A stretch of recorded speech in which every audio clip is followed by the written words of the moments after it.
So I think it's interesting because one of the reasons that they say to look at the afflictive emotions or to look at the emotion aspect is because it is the constancy of the creating of mental constructs that then grows the sense of deception and the sense of deception of who and what one actually is. And as Ngeton had said in many, many teachings,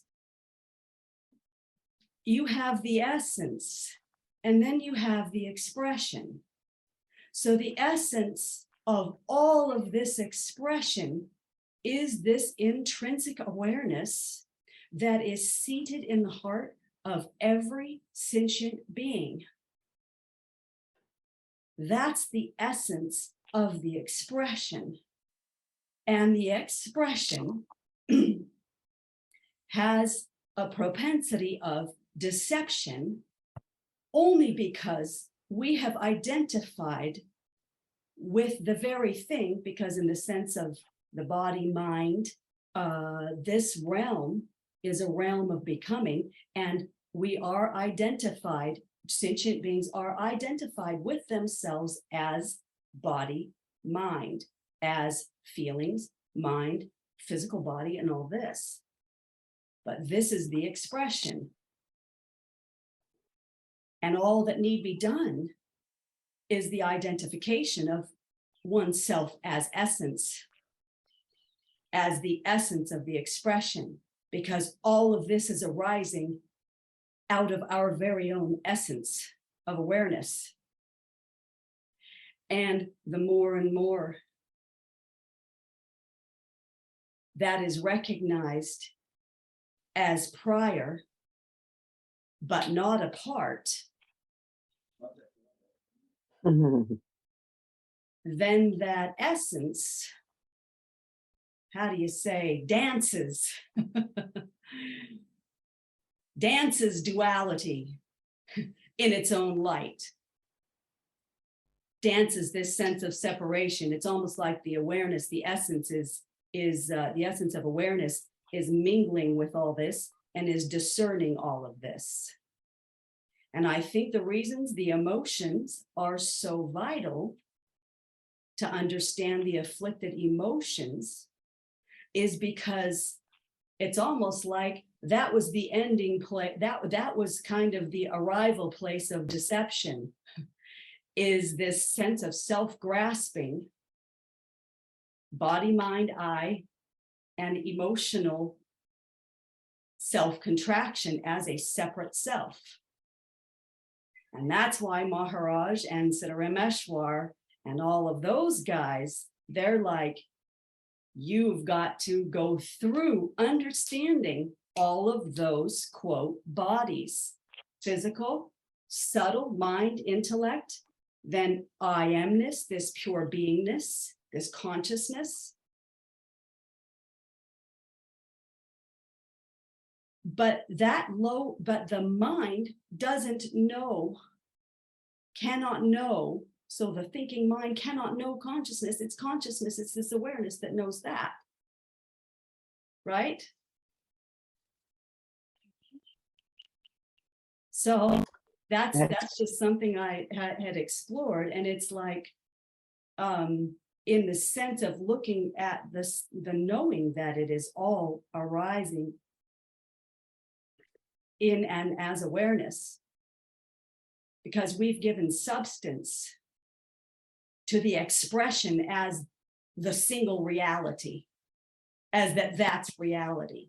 And that's the mistaken identity. That's the mistaken thing of the nature, is that we're identified with constantly with the expression. Wow, excellent. So that is why too, those guys are like, you constantly attend and constantly recognize, so the Tibetans in between thought, recognize that space of awareness, because the space inside and the space outside aren't any different. Only thing that denotes the space inside is the sense of, right, this. It's one space, and all of this is arising in this. So it's just like the divine is just basically waking up to itself. That's actually what's going on. It might not look like it. It might not look like maybe in individual beings because of ignorance. So essentially the three unawarenesses, as Lodrote calls it, is basically ignorance, aversion, and attachment. Because one's nature is by nature compassion, then the ignorance or that sense of grasping or the moving of the activity of karma, which is the reason to purify the negative aspects of karma, and to practice to constantly feel, because feeling is also an aspect of awareness and has the potential for the feeling nature of the pristine awareness, which expresses itself as compassion, or the negative emotions of hatred, aversion, and all of that. So even when the practice, the constancy of feeling, being, of love, of compassion, that is closest, that is the expression of the nature. That's the expression of the essence, so to speak. Closeness of that essence. So, and that is why at times we start with the afflicted emotions. We start where we get got and end where we get got. And that is why we can continually develop this discernment, so that not to avoid our feelings, not to avoid our negative emotions by any means whatsoever. May they rise, because they are rising, because we are in relationship to the expression. It's excellent. Catching resistance and becoming aware of resistance of whatever is arising in any given moment is one of the keys to penetrating your own deception, to penetrating your own mental constructs. Is there anything about what I said in that vein, or would anybody like to add anything to that?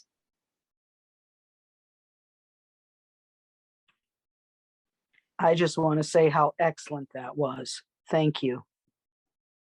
Yeah, me too. I actually wouldn't mind hearing it again if you have a recording available afterwards. But I also wanted to maybe ask, because you said, well, that's how we start with the like the negative emotions.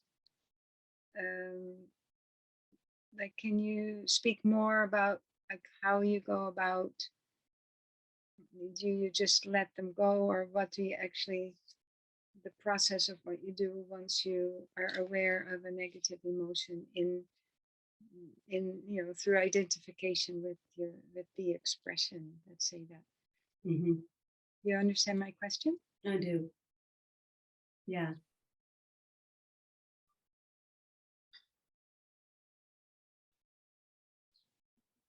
So the disposition of our conditioning is already present, or so we already have a way that we're conditioned.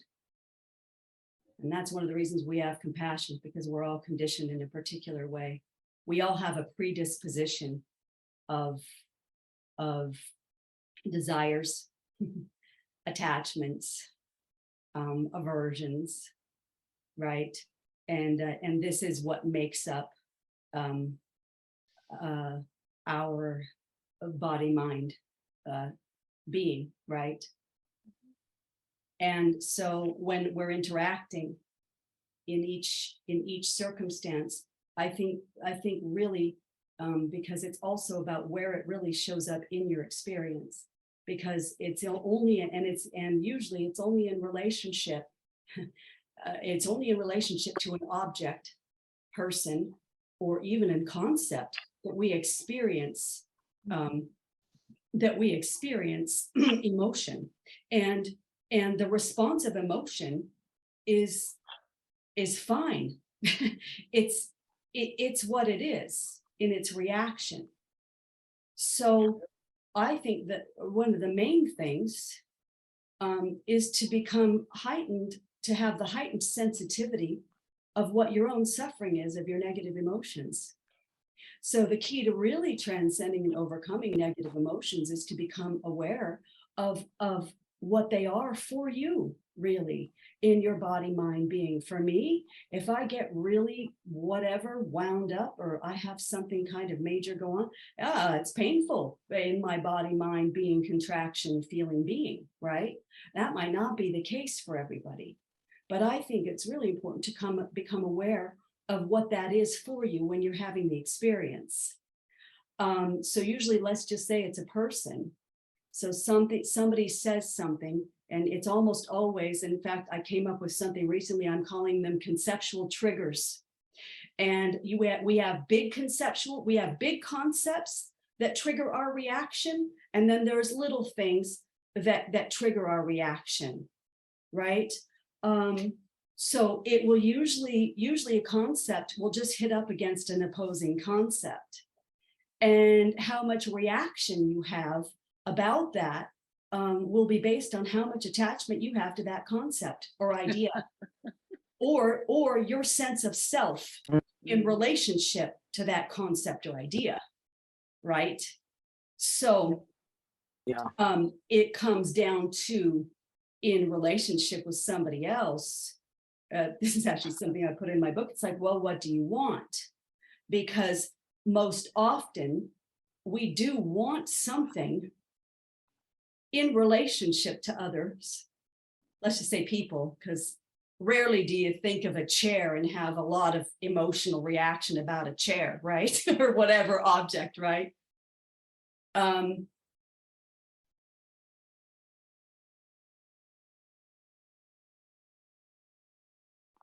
Because there's wanting, there's desire, and there's aversion. I don't want this. I don't want what you're saying. I don't want what you're doing. I don't want any of this. I want to avoid this, right? So that can happen in the whole concept, the whole thing of whatever arises.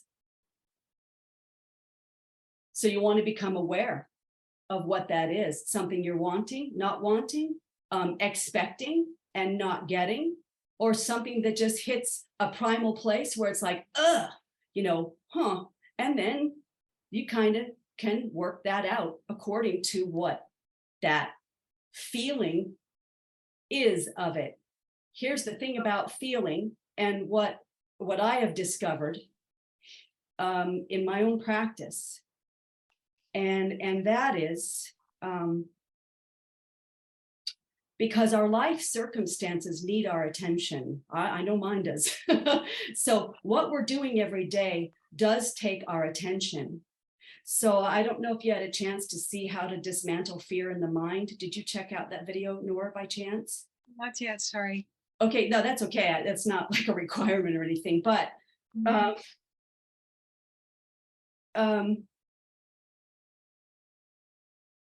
when I become aware of something or a circumstance or a situation, usually it's like, okay, is there a communication that needs to be made? Is there an action that needs to be taken, right? So if I've got a bunch of emotional stuff about it, then I'll be aware of what needs to maybe be communicated. And for me, when I really feel crappy, or when I'm feeling like the thing of it, I'll stop often, because here's the thing about feeling. if you're feeling whatever you're feeling, and you become aware of what the ideas are with it and whatever your communication might be, and even have a clarity about what that expression might be or what your action's going to be. Because communication and anything that you do in relationship to somebody else, if it is free of a negative charge, as much as it can be, there's a really good chance it would be listened to, that it would be heard.